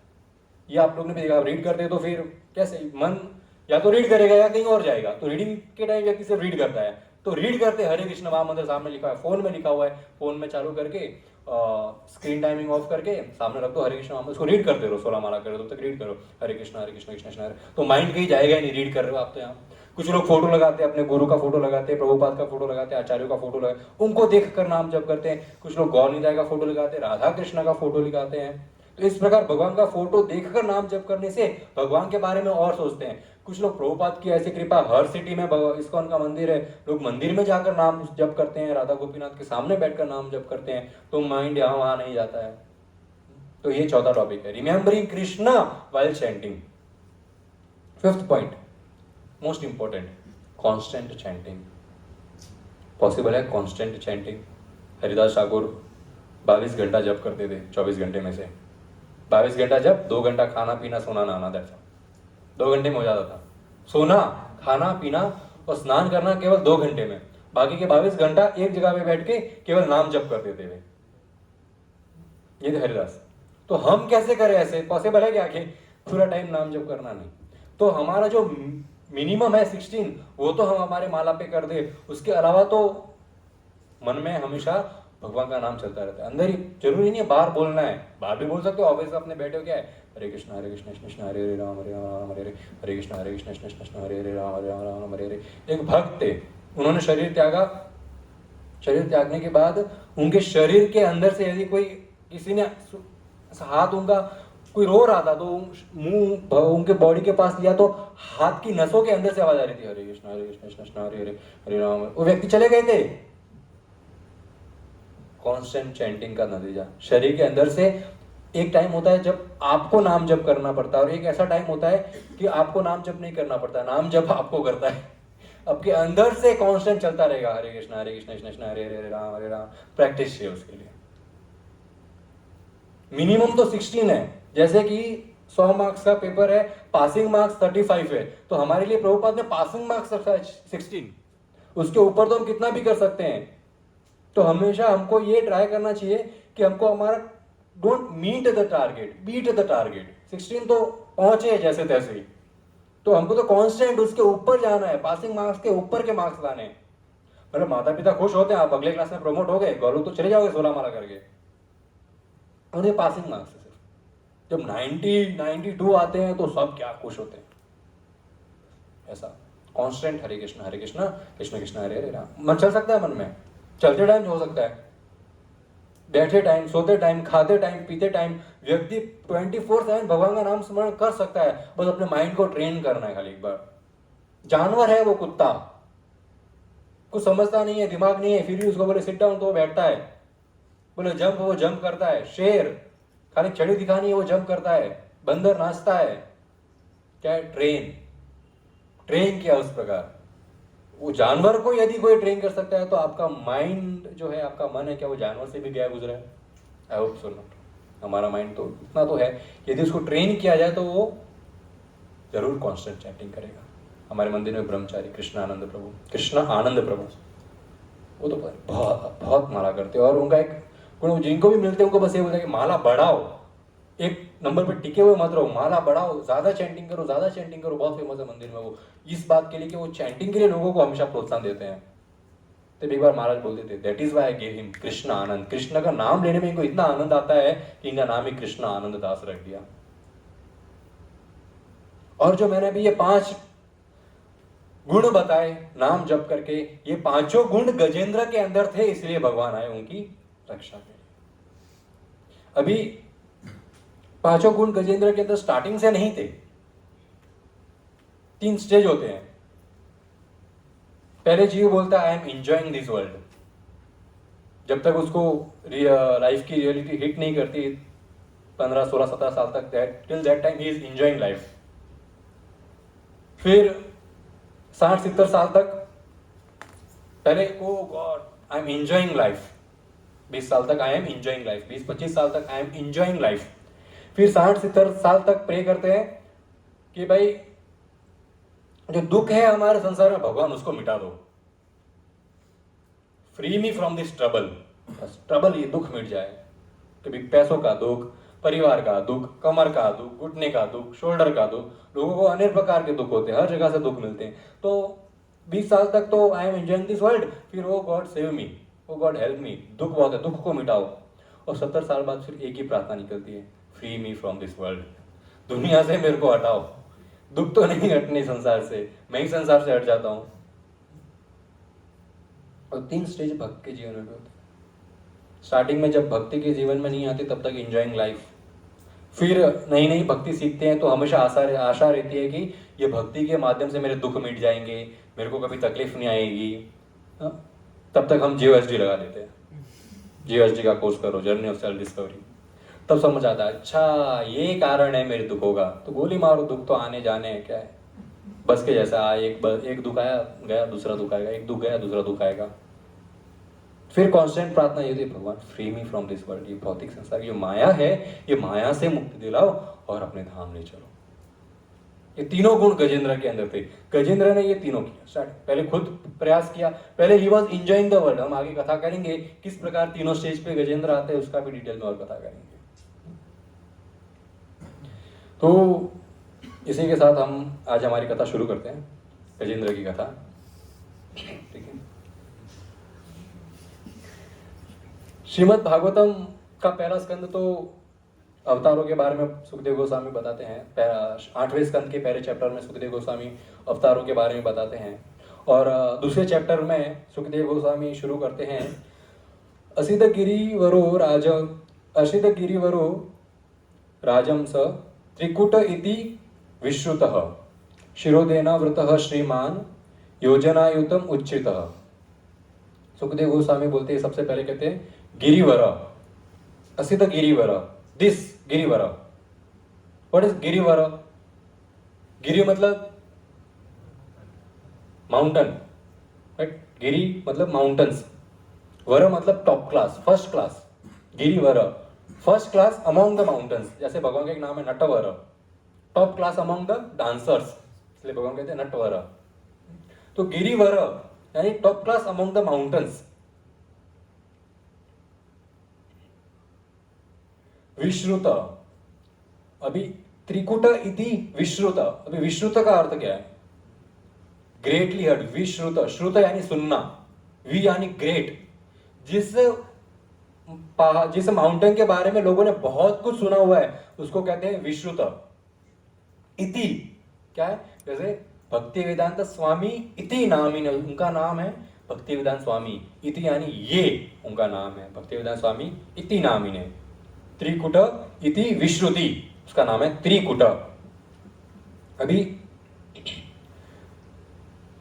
त्रिकुट यानी थ्री टॉप्स, 3 पीक्स है इसके, इसलिए उसका नाम है त्रिकुट। इसके बारे में हम डिस्कस कर, हम क्या कर रहे हैं, हमने कथा शुरू कर दी है गजेंद्र की, परंतु हीरो के आने के पहले पूरा सेटअप होता है ना, सीन बनाया जाता है, फिर हीरो की एंट्री होती है। तो हम सेटअप कर रहे हैं पूरा का पूरा, कैसा जगह था वो जहाँ पर गजेंद्र लीला घटी है, उसके बारे में डिस्कस कर रहे हैं। क्षीरोदेव व्रतः, अभी व्रतः क्या होता है? क्षीरो यानी क्षीर सागर, दूध का सागर, क्षीर। व्रतः यानी सराउंडेड। जैसे नरोत्तम दास ठाकुर का एक भजन है ना, वृंदावन रम्य स्थान दिव्य चिंतामणि धाम रतन मंदिर मनोहर अव्रता कालिंदी रे राजहंस केली करे ताहे शोभिते कनक कमल। यानी कि अभृत कालिंदी, अवृत बंगाली में व को ब कहते हैं इसलिए अभृत, संस्कृत में कहते हैं अवृत। अवृत कालिंदी नीरे, यानी कि वो Vrindavan which is surrounded by Kalindi नीर। कालिंदी यानी यमुना, नीर यानी पानी, यमुना का दूसरा नाम है कालिंदी। तो जो वृंदावन कालिनी से अवृत सरेंडर्ड है, उसी प्रकार ये त्रिकुट जो पर्वत है वो क्षीरदोर अवृत, क्षीर सागर, दूध से पूरी तरह से कवर्ड है, surrounded by the milk ocean, ऐसा है त्रिकुट। क्षीर यानी मिल्क ओशन। श्रीमान यानी ब्यूटी, जैसे यहाँ पर क्षीरोदेन वृत श्रीमान, श्रीमान इज्जत, इज्जत से श्रीमान और श्रीमती बहुत रिस्पेक्टफुली बुलाया जाता है। तो सुखदेव गोस्वामी बहुत रिस्पेक्टफुली इसका वर्णन कर रहे हैं, श्रीमान, वेरी ब्यूटीफुल। योजन अयुत उच्चित, योजन यानी एक योजन यानी 8 माइल्स। थोड़ा टेक्निकल हम बात कर रहे हैं, किसी को अगर समझ नहीं आए तो बीच में पूछ सकता है। योजन, एक योजन यानी 8 माइल्स। अयुत, अयुत यानी 10 मिलियंस, सॉरी अयुत यानी 10,000। तो 8 माइल्स इंटू 10,000 यानी 80 माइल्स। उच्चित, उच्चित यानी हाइट। संस्कृत बहुत सिंपल है ना, जैसे अगर हम ट्रांसलेशन साथ में पढ़ते हैं तो बहुत सिंपल लग रही है, एकदम हिंदी जैसे ही है। तो 80,000 माइल्स उच्चित हाइट है त्रिकुट माउंटेन की, 80,000 माइल्स, इतना ऊंचा है। और लेंथ में भी उतना ही है। तो यानी कि कोई व्यक्ति को, किसी का सर छोटा होता है शरीर बड़ा होता है, किसी का शरीर छोटा होता है सर बड़ा होता है, तो बैलेंस नहीं बनता है। कोई भी माउंटेन भी ब्यूटीफुल नहीं लगती, कभी भी ऊपर से बहुत पतले होते हैं, नीचे से इतने जाड़े होते हैं, मजा नहीं आता। कभी कभी माउंटेन नीचे से इतने पतले होते हैं पर एकदम ऊपर तक चले जाते हैं, तो देखने को आनंद नहीं आता ऐसे माउंटेन को। परंतु ये एकदम परफेक्ट था, 80,000 हाइट, 80,000 वेट, बहुत ही सुंदर माउंटेन था ये त्रिकुट पर्वत। त्रिकुट यानी इसका नाम कैसे पड़ा? त्रिकुट, 3 पीक्स, तीन पीक्स को हिंदी में क्या कहते हैं? छोटी, 3 चोटियां थी आयरन, गोल्ड और सिल्वर की बनी हुई। आयरन, गोल्ड और सिल्वर, केवल 3 चोटियां नहीं थी, उनकी बहुत सारी पीक्स थी उस माउंटेन की, जिसके ऊपर अलग अलग हीरे, मोती, जेवरात जड़े हुए थे, परंतु टॉप 3 बड़े ये थे जिसपे आयरन, गोल्ड और सिल्वर था। और इन सब पीक्स के ऊपर द्रुम, लता, गुल्म, पेड़, द्रुम यानी ट्रीज, तो द्रुम लगे हुए थे, बहुत सारे पेड़ थे, और उस पेड़ों से बहुत ही सुंदर सुंदर फल वगैरह उगे हुए थे उसके ऊपर। जैसे पत्रम पुष्पम फलम तोयम, तो कृष्ण को खाने के लिए फल पसंद है, कृष्ण ने कहा है। तो ये ऐसे वृक्ष थे जिसके ऊपर बहुत सुंदर सुंदर स्वादिष्ट फल लगे हुए थे। द्रुम, लता, गुल्म, लता यानी क्रीपर। लता के बारे में आपने सुना ना, ब्रह्मांड भ्रमिते को न भाग्यवान जीव, गुरु कृष्ण प्रसादे पाइय भक्ता भक्ति लता बीज। तो ये भक्ति लता, भक्ति को लता बीज कहा गया है। क्यों लता बीज कहा गया? पेड़ क्यों नहीं? पेड़ तो बहुत स्ट्रांग होता है, भक्ति को पेड़ से कंपेयर क्यों नहीं किया? लता इन इंग्लिश में कहे तो क्रीपर, क्योंकि एक क्रीपर जो होता है वो लता होता है, वो किसी के सहारे ऊपर चढ़ता है। उसको या तो पेड़ चाहिए सपोर्ट के लिए, या दीवार चाहिए सपोर्ट के लिए, या फिर एक लकड़ी चाहिए, तो वो सपोर्ट से ऊपर चढ़ता है। तो रूप गोस्वामी बताते हैं जो भक्ति है हमारी, ये लता बीज के समान है। ये आप इंडिपेंडेंट ट्री के जैसे ग्रो नहीं हो सकती, इसको कांस्टेंट गुरु और भक्तों और शास्त्र का संग चाहिए, और वो संग के सहारे ही ये भक्ति लता जो है ये ग्रो होगी। लता को कंपेयर किया गया भक्ति, तो वहां पर ये लताएं थी, क्रीपर। और गुल्म यानी श्रब्स या फिर हर्ब्स।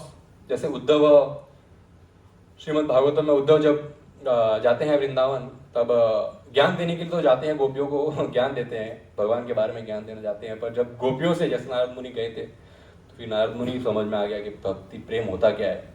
नारद मुनि जब रज लेके आए थे, तब कृष्ण ने पूछा कि नारद मुनि वैसे तो आप पूरा दिन नारायण नारायण करते हो, पर आपने भी तो नहीं सोचा ना अपनी रज पहले दे दूं आपको सर दर्द ठीक करने के लिए। नारद मुनि भी तो घबरा रहे थे, पाप लगेगा, रज तो उन्होंने भी नहीं दी। जैसे बगल में चोरा शहर में ढिंडोरा, वो खुद ही रज दे देते, नहीं दिया। तो जैसे उद्धव ज्ञान देने के लिए गए थे, पर जब गोपियों का प्रेम देखा कृष्ण के प्रति, तब उद्धव कहते हैं असमहो चरण रेजु शुमासम श्याम वृंदावने किमपि गुल्म लतो शधीनाम। गुल्म यानी वृंदावन में बहुत सारे से गुल्म लताएं हैं। गुल्म यानी गुल्म, आप समझ गए गुल्म का अर्थ क्या, और इसका श्रब्स कहते हैं इंग्लिश में, यानी कि झाड़ियां, हिंदी में कहते हैं झाड़ियां। छोटे छोटे जो हर्ब्स होते हैं उनकी झाड़ियां होती है, हर्ब्स के ट्रीज नहीं होते, झाड़ियां होती है। तो उद्धव प्रार्थना करते हैं कि वृंदावन में झाड़ियों का अवतार मिले, मेरे को रूप मिले, जिसके ऊपर से गोपियां चल के जाए और उनके रज मेरे को मिले, मेरा उद्धार हो। तो वैसे श्रब्स गुल्म उस त्रिकुट माउंटेन पर फैले हुए थे। तो ये जो गुल्म लताएं हैं, अभी उद्धव ने कहा कि मेरे को वृंदावन का गुल्म बना दो, उसी प्रकार अनेकों देवी देवता हर कार्तिक महीने में 1 महीने के लिए अपना सारा धाम काज सब छोड़कर वृंदावन में वास करते हैं। जो गुल्म लता वृक्ष है, इसके अंदर 1 महीने के लिए तपस्या करते हैं, भगवान का चिंतन करते हैं, वास करते हैं। तो कभी भी वृंदावन जाए तो पेड़ पत्ते तोड़ने नहीं चाहिए, खासकर कार्तिक महीने में, क्योंकि उसमें देवी देवता वास करते हैं, भगवान की भक्ति करने के लिए आते हैं। इतना इंपॉर्टेंट है वृंदावन। और उन त्रिकुटा माउंटेन पे बहुत सुंदर सुंदर झरने बने हुए थे, और जब झरने गिरते हैं तो उसकी जो आवाज आती है वो बहुत पीसफुल होती है। झरनों की आवाज भी आपने सुनी होगी, यदि यूट्यूब पे कोई लगा है कि पीसफुल स्लीपिंग म्यूजिक करके कि रात को बस चले साइड में, तो उसमें सबसे पहले झरने का आता है, पानी गिर रहा है, तो उसे झरने आ रहे हैं और बहुत खूबसूरत त्रिकुट पर्वत से आवाजें आ रही है। और ये त्रिकुट पर्वत इतना सुंदर कि सभी दिशाओं से सुंदर थे, सभी दिशाओं को सुभोजित, क्या हिंदी में क्या कहते हैं, सुशोभित कर रहा था। ये त्रिकुट पर्वत सभी दिशाओं को सुशोभित कर रहा था। जैसे आप जगन्नाथपुरी में चले जाओ, आज तो बड़ी बड़ी बिल्डिंगें बन गई, आज से कुछ साल पहले कुछ बिल्डिंगें नहीं थी, एकमात्र ऊंचा मंदिर जगन्नाथ, हर दिशा से वो जगन्नाथ मंदिर दिख रहा है, बहुत सुंदर। और आज अगर जगन्नाथ मंदिर किसी कारण से नहीं दिख रहा है तो सुदर्शन चक्र तो जरूर दिख रहा है। जैसे मेरा फ्रेंड आज पुरी में गए हुए, तो उन्होंने मेरे को फोटो भेजा 2 अलग अलग जगहों से, दोनों जगहों से जगन्नाथ मंदिर दिख रहा है। तो हर दिशा को सुशोभित कर रहा है जगन्नाथ मंदिर। यदि आप वृंदावन में बरसाना गए हो तो बरसाना में कहीं पे भी चले जाओ, दूर दूर तक आपको श्री जी का मंदिर जरूर दिखा चोटी पे। मैं ये रास्ते से जा रहा हूँ तो वो ऑटो वाला दिखता है, बोले वो देखो श्री जी का मंदिर। दूसरे रास्ते से जा रहा हूँ तो बोलता है वो देखो श्री जी का मंदिर, यानी कि हर दिशाओं को सुशोभित करता है वो। इसी प्रकार त्रिकुट पर्वत भी हर दिशाओं को सुशोभित कर रहा था। अब सोचिए, भौतिक संसार में हम हिल स्टेशन पे जाते हैं, और क्यों जाते हैं हिल स्टेशन? क्योंकि नेचर बहुत अच्छा लगता है, माउंटेन्स, रिवर, झरने बहुत सुंदर लगते हैं, 3-4 दिन तो बहुत इंजॉय करते हैं, फिर वापस आने का समय होता है तो बोलते हैं मन ही नहीं हो रहा है यहाँ से जाने का, इतना सुंदर जगह है। तो ये भौतिक संसार की जो परवर्टेड रिफ्लेक्शन है डिवाइन गोलोक का, परवर्टेड रिफ्लेक्शन, मतलब अच्छा भी नहीं है वो, फिर भी हमको इतना पसंद आ रहा है, हम फोटो वगैरह उसके साथ क्लिक करते हैं, और उसके ऊपर ये हेवनली प्लेनेट है, त्रिकुटा पर्वत हेवनली प्लेनेट्स में आता है, स्वर्ग लोक में। तो ये इतना ब्यूटीफुल है, तो कृष्ण बोलते हैं गोलोक तो इतना सुंदर है कि भक्त एक बार वहां पर आ जाए तो वहां से कभी जाने की उसकी इच्छा होती ही नहीं है, जरूरत भी नहीं है उसको जाने की वहां से वापस। यहाँ पे हम हिल स्टेशन चले जाए, 3 दिन में वापस पीछे फोन आने लगता है, दुकान पे आओ, दुकान पे आओ, दुकान पे। वहां पे कोई फोन नहीं आता, दुकान पे आया हमेशा के लिए रहो। तो उस प्रकार त्रिकुट पर्व कितना ब्यूटीफुल। हम भौतिक संसार की चीप चीजों से कितना आकर्षित हो जाते हैं, ये स्किन ही है, लोग स्किन से इतना आकर्षित है कि ये स्किन का सुख भोगने के लिए लोग मर्डर तक कर लेते हैं, जेल जाने को रेडी है खाली स्किन के सुख के लिए। एक परत ये स्किन के ऊपर से निकाल दे, अंदर मल मूत्र और मांस हड्डियां और कुछ भी नहीं है, कुछ भी नहीं है स्किन के अंदर। श्रीमद् भागवत में एक बहुत सुंदर कथा बताता है। एक हीरा नाम की वैश्या थी एक गांव में, और एक वहाँ पे एक गरीब आदमी था।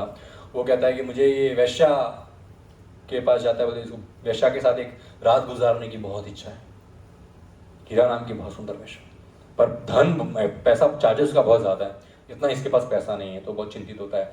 घर पे आगे जब पत्नी को ये बात पता चलती है तो पत्नी जाती है वैश्या के पास, बोलती है मैं आपके यहाँ पे 1 महीने के लिए फ्री में काम नौकरी करूंगी, आप एक रात मेरे पति के साथ रह लो। वैश्या सोचती है, बोले ये पत्नी कितनी महानता देखो इसकी। बोलती आपको काम करने की जरूरत नहीं, नेक्स्ट वीक अपने पति को भेजना। नेक्स्ट वीक पति आता है, बहुत सुंदर सा घर है, दरवाजा खुला होता है, अंदर जाता है, गैलरी से गुजरता है, लिविंग हॉल से गुजरता है, गैलरी से जाता है, बेडरूम में पहुंचता है, वहाँ पर एक बहुत ही बद्धी सी बैठी हुई औरत हो खड़ी होती है, रूप रंग नहीं एकदम। उसको पूछता है कि अरे बुढ़िया वो हीरा वैश्य कहाँ है? बोलती वैश्य मैं ही हूँ। तो वैश्य शरीर देखा अपना? बोलती है बस आप तो बहुत खूबसूरत हुआ करती थी, ये कैसे हो सकता है? बोलती मैंने खूबसूरती मेरी साइड में निकाल के रखी है। निकाल के रखी? कैसे निकाल के रखी है? बोला 4-5 मटके रखे हैं, जरा ढक्कन उठाओ। तो एक मटके के अंदर वो वैश्या का बहुत सारा मलमूत्र, एक के अंदर उसके पीरियड्स का खून, एक के अंदर शरीर की जितनी भी गंदगी होती है ना वो सारी। अगर आप लोगों ने कभी किया हो तो एक डिटॉक्स करके एक चीज़ होती है, बॉडी का डिटॉक्स किया जाता है, जिसमें आपको एक मेडिसिन पिलाई जाती है और 3 दिन तक आपके अंदर से सिर्फ मल निकलते रहता है उस मेडिसिन से, पूरा शरीर खाली। उस प्रकार उसने वो मटके भर के रखे थे उस मल के। तो दिस इज माई ब्यूटी। ये शरीर के अंदर थी, शरीर बहुत फला फूला और सुंदर दिख रहा था, अब बाहर निकल के ये सुंदरता, ये मेरी वास्तविकता है। उस आदमी को समझ में आ गया उसने कितनी बड़ी गलती की है। तो बस यही ये शरीर का सच है।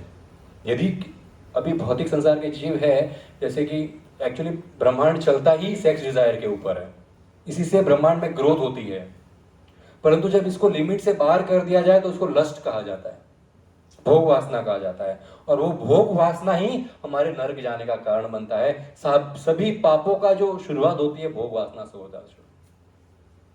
यदि किसी व्यक्ति के अंदर लस्ट बहुत है तो सबसे पहला विचार तो उसके अंदर ये आना चाहिए कि शरीर के अंदर क्या है। हीरा जो प्रोस्टिट्यूट है इसकी स्टोरी सबसे पहले याद करो कि ये सच्चाई है इस शरीर की, आप जिसके प्रति आकर्षित हो रहे हो, यदि उसके शरीर में से ब्यूटी निकाली जाए तो यही बचता है पीछे। That is the real beauty of human. फिर क्या मतलब ऐसे शरीर से प्रेम करने का, परवर्टेड रिफ्लेक्शन ऑफ गोलोक का ये सब। वहाँ जितना खूबसूरत है वो यहाँ पर बहुत चीप लेवल में अवेलेबल है। वो ओरिजिनल प्रोडक्ट है, ये चाइना माल है यहाँ पर सब, टिकेगा नहीं ज़्यादा दिन तक, ऐसा माल है। अब त्रिकुट पर्वत के जो पद चिन्ह, पद जो बॉटम होता है उसको फुट कहा गया, और लोटस डिवाइन फुट्स जो होते हैं उसका बारंबार जो ये मिल्क ओशन है वो अभिषेक करता है, लहरों के माध्यम से आता है, पर्वत से टकराता है, वापस पीछे जाता है, यानी कांस्टेंट चरण अभिषेक त्रिकुट माउंटेन का हो रहा है, दूध से अभिषेक हो रहा है त्रिकुट माउंटेन का। अभी जब वो पानी का, अभी ओशन, जब ये समुद्र, अभी अब किसी को डाउट आएगा कि दूध का कैसे समुद्र हो सकता है? दूध का समुद्र, यहाँ पे इतना खारा पानी है हमारे यहाँ और वहाँ पर दूध का समुद्र। तो श्रील प्रभुपाद बताते कि हमारा साइंटिस्ट लोग है, हम लोग है, हमारा इंद्रिय इतना लिमिटेड है कि हम खुद का ओशन को ही पूरा अभी तक पहचान नहीं पाए, ब्रह्मांड के दूसरे ओशन का क्या खोज करेंगे? खुद का ओशन ही अभी तक पूरा नहीं हुआ हमारा। आज भी अगर हम ओशन में चले जाए तो ऐसी चीजें मिलेगी देखने के लिए, ऐसे ऐसे क्रिएचर्स मिलेंगे, दिमाग काम नहीं करेगा। हमने खुद का ओशन ही अभी तक पूरा नहीं देखा है, तो बाहर का तो हम सोच ही नहीं सकते। मेरे पास एक बुक है, मेरे पास हजारों बुक में से एक बुक है, उसको वैदिक कॉस्मोलॉजी का उसका नाम है। तो उसमें पूरा बताया गया है क्या होता है ब्रह्मांड में, वैदिक शास्त्र के हिसाब से कौन सा ओशन कहाँ पर है, कौन सा प्लेनेट कहाँ पर है, कितना टाइम चलता है, कैसा एग्जिस्ट करता है, कौन रहता है वहां पर, उसका साइज, विड्थ और लेंथ और हाइट कितना है उस ओशन का, उस प्लेनेट का, उस जमीन का, उस वैदिक कॉस्मोलॉजी में पूरा डिटेल में बताया गया है। तो हमारे ब्रह्मांड में बहुत सारे अलग अलग तरीके के ओशन है। जैसे हमारे पास नमक का ओशन है, तो वहां पर दूध का ओशन है, एक जगह पे शुगर केन का ओशन है। इमेजिन, अब बस ऐसे गए ग्लास भर के शुगर केन पी लिया, शुगर केन जूस का ओशन। एक जगह पे ओशन है वाइन का, वाइन जो रेड कलर वाइन का पूरा ओशन है, कमी नहीं है वाइन की। एक जगह पे दही का ओशन है, एक जगह पे शहद का ओशन है, हनी का ओशन। Can you imagine? वहां के लोग सोचते होंगे कि नमक वाला ओशन कैसे हो सकता है, इम्पॉसिबल। तो हम भी ऐसे सोचते हैं कि दूध का ओशन कैसे हो सकता है, इम्पॉसिबल, पर होता है, दूध वाला भी ओशन होता है।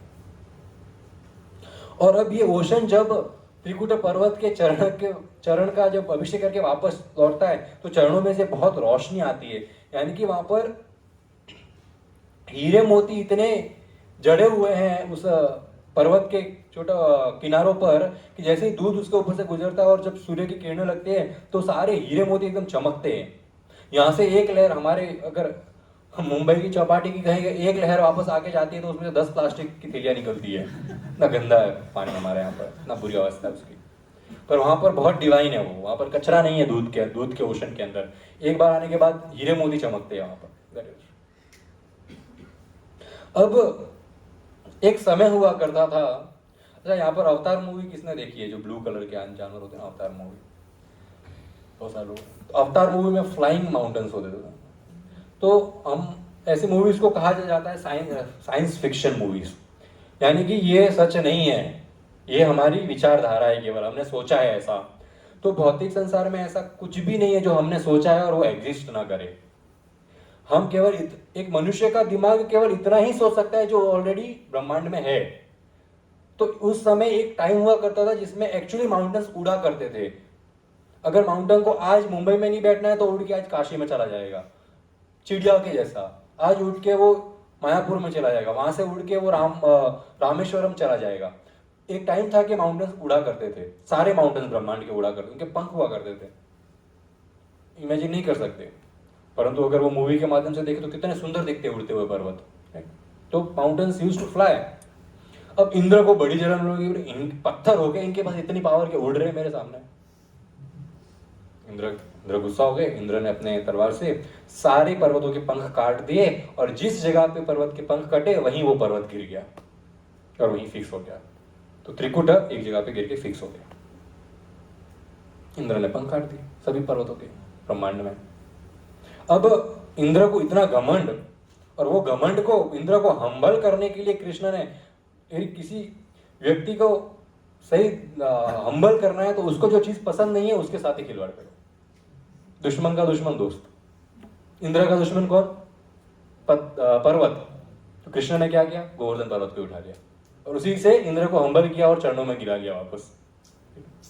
अब गोवर्धन हालांकि कोई ऐसा वैसा माउंटेन नहीं है, बोले सब माउंटेन है उसमें से एक गोवर्धन माउंटेन है, ऐसा नहीं है। गोवर्धन का नाम है हरिदास वर्य। हरिदास यानी कि भगवान के दास में सर्वश्रेष्ठ। हरिदास यानी भगवान का दास और वर्य मतलब सर्वश्रेष्ठ, जैसे नट वर। तो ये गोवर्धन जो है हरिदास वर्य, भक्तों में सर्वश्रेष्ठ है, top class, best among the Haridas. अभी ये गोवर्धन का अर्थ क्या है? गौ का अर्थ क्या है? गाय। हमको अभी तक इतना ही पता है, गौ का अर्थ सिर्फ गाय। तो गौ का अनेकों अर्थ है। गौ का अर्थ है गाय, गोप, गोपी, गोकुल, गोविंद, गोस्वामी, और जो पानी की लहरें होती हैं उसको भी गो कहते हैं। तो ये सारी चीजें उपलब्ध है गोवर्धन पे। तो गो का अर्थ है इतना सारा नाम है ये, और वर्धन, गो वर्धन, वर्धन यानी टू नरिश, वर्धन करना, किसी का नरिशमेंट करना। तो ये गोवर्धन गायों का नरिशमेंट करता है जब गाय वहां चढ़ने आती है, गोप बालों का नरिशमेंट करता है जब वो खेलने आते हैं वहां पर, गोपियों का नरिशमेंट करता है जब वहां पर वो कृष्ण से मिलने के लिए आती है, गोविंद का नरिशमेंट करता है जब गोविंद पर्वत को उठाते हैं, गोविंद पर्वत के ऊपर खेलते हैं, गोस्वामिस का वर्धन करते हैं सभी भक्तगण, गोस्वामिस जो भगवान के भक्त है गोवर्धन के तलेटी पर रहते हैं और सदैव परिक्रमा करते हैं, उनका वर्धन ये गोवर्धन करता है, तो उनका नाम है गोवर्धन। और गोवर्धन तो सब भक्तों में इतना सर्वश्रेष्ठ है कि वो हिल नहीं सकता, फिर भी भगवान की बहुत सुंदर सेवा करता है। जैसे हम आरती करते हैं तो गोवर्धन के जो पत्थर है, जब सूरज की तेज किरणें गोवर्धन के पत्थर पे गिरती है, रॉक्स पे गिरती है, और उसमें जो रोशनी पैदा होती है, उसके माध्यम से गोवर्धन जो है भगवान की आरती उतारता है। गोवर्धन के जो पिक्स है वो धूप का काम करते हैं और भगवान की आरती उतारते हैं।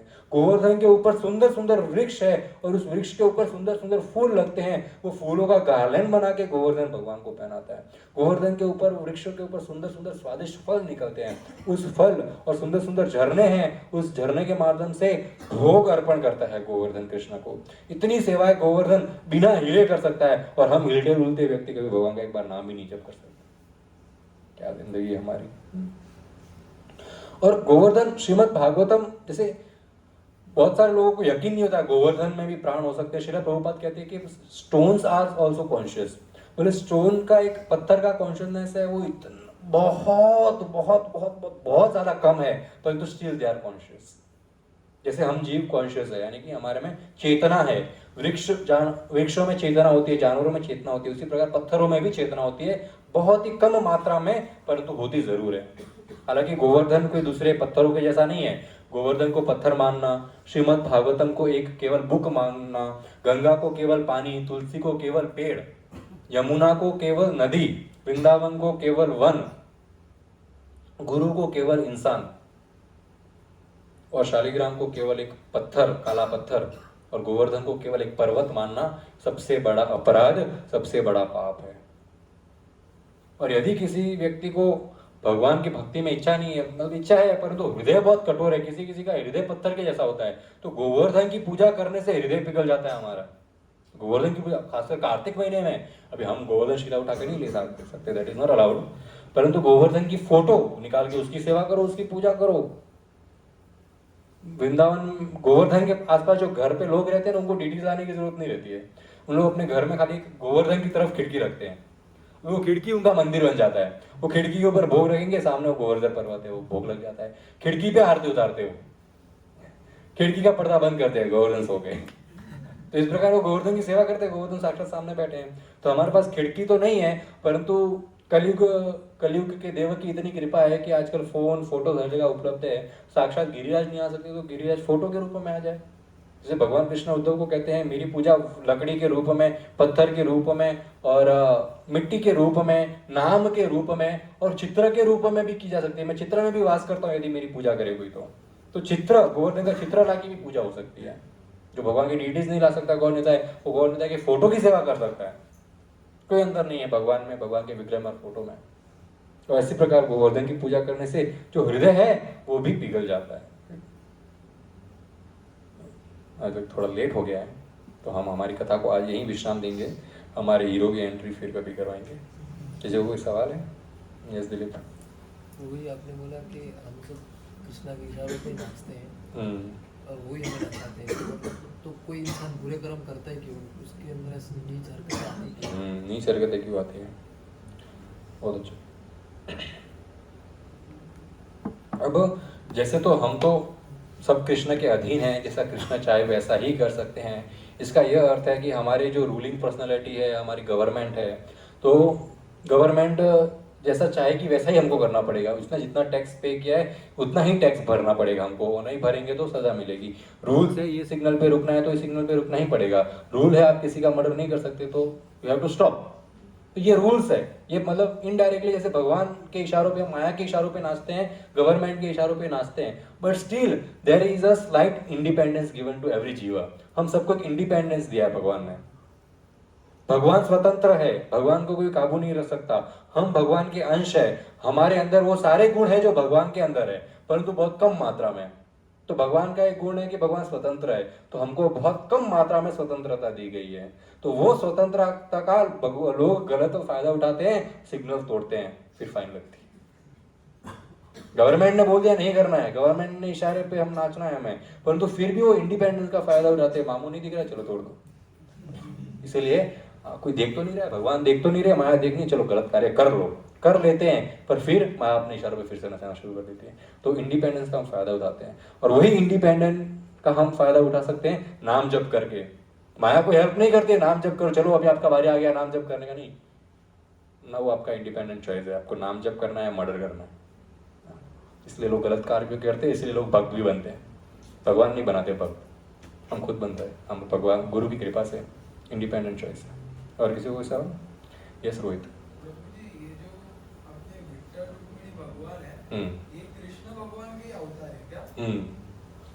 तो पंढरपुर में एक भक्त हुआ करता था, पांडरिक नाम था उसका, पुंडरिक कहते हैं। तो पुंडरिक जो है अपने माता पिता की अच्छी सेवा नहीं करता था, तो उसके माता पिता परेशान होकर उसको छोड़ के काशी चले गए, और फिर उसके जीवन में प्रॉब्लम आने लगी। उसको रियलाइज़ हुआ कि मैंने कितनी बड़ी गलती की है। तब वो अपने माता पिता को खोजने के लिए काशी गया, और काशी में उसने कहीं अनेक डिवाइन पर्सनैलिटीज़ के दर्शन किए, और उनकी कृपा से उनको रियलाइज़ हुआ कि माता पिता की सेवा करना कितना इंपॉर्टेंट है, भगवान की भक्ति कितनी इंपॉर्टेंट है। तो माता पिता को वापस घर पे लेके आया, और माता पिता की इतनी सुंदर उसने सेवा करी भगवान की कृपा से।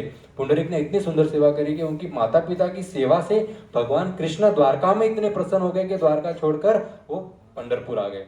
पंढरपुर घर के बाहर आके उन्होंने पुंडरिक को बुलाया कि बाहर आ।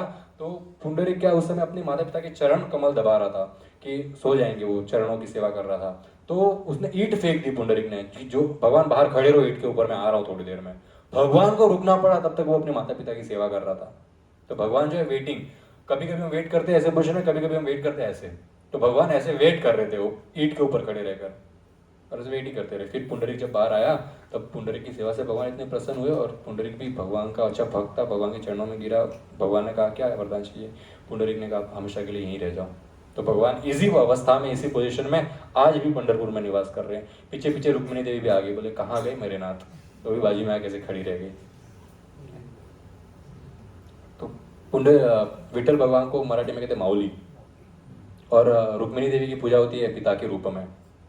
तो रुक्मिणी देवी थोड़ी स्ट्रिक्ट है पिता के रूप में, परंतु कृष्ण माऊली माता के रूप में बहुत कृपालु है, विठ्ठल को माऊली कहते हैं। वही कृष्ण और रुक्मिणी है जो विठ्ठल, और अलग अलग देश में अलग अलग प्रांत में अलग अलग लीलाओं के हिसाब से भगवान के अलग अलग नाम होते हैं। भगवान वही है। और किसी को कोई सवाल? ठीक है, थैंक यू सो मच। हरे कृष्णा। प्रसाद आया? राजेश महाप्रसाद